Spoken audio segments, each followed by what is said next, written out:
Welcome to my accounting screencast. My name's Tracy and I'll be covering the bank reconciliation. So what is the bank reconciliation? It is a calculation comparing the bank statement balance and the company cash book balance.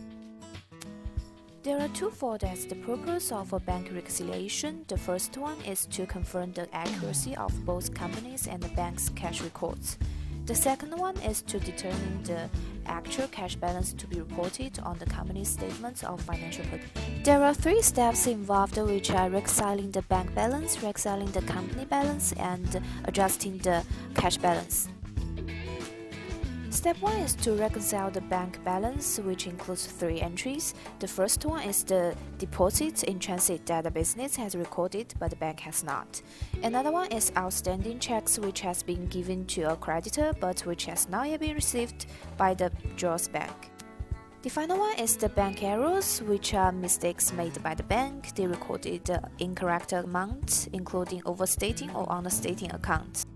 For example, as you can see here, deposit of 7,686 as the bank statement did not clear, and three checks are still outstanding that total up to 2,669.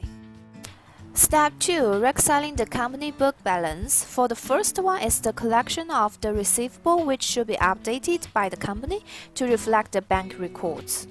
The next one is the collection of the errors, including overstating or understating accounts by the company.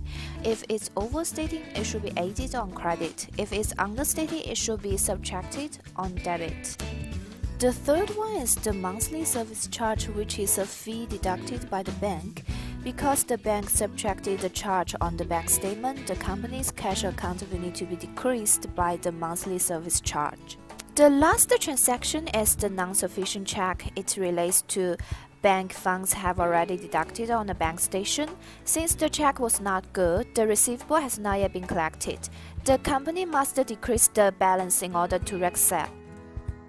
Let's look at an example. Customer Bank collected a note from customers, then deposited to the company account, and the note that was collected, the number was 550.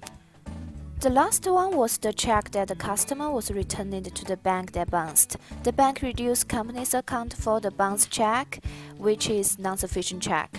Then the company deducted 220 from the cash balance. So the actual cash balance found as same as step 1. The last step is to adjust the cash balance. After we fixed up the bank and the company's book balance, these two amounts should be equal. If they are not equal, you must repeat the process until the balance are correct. Thank you for watching. Created using Powtoon.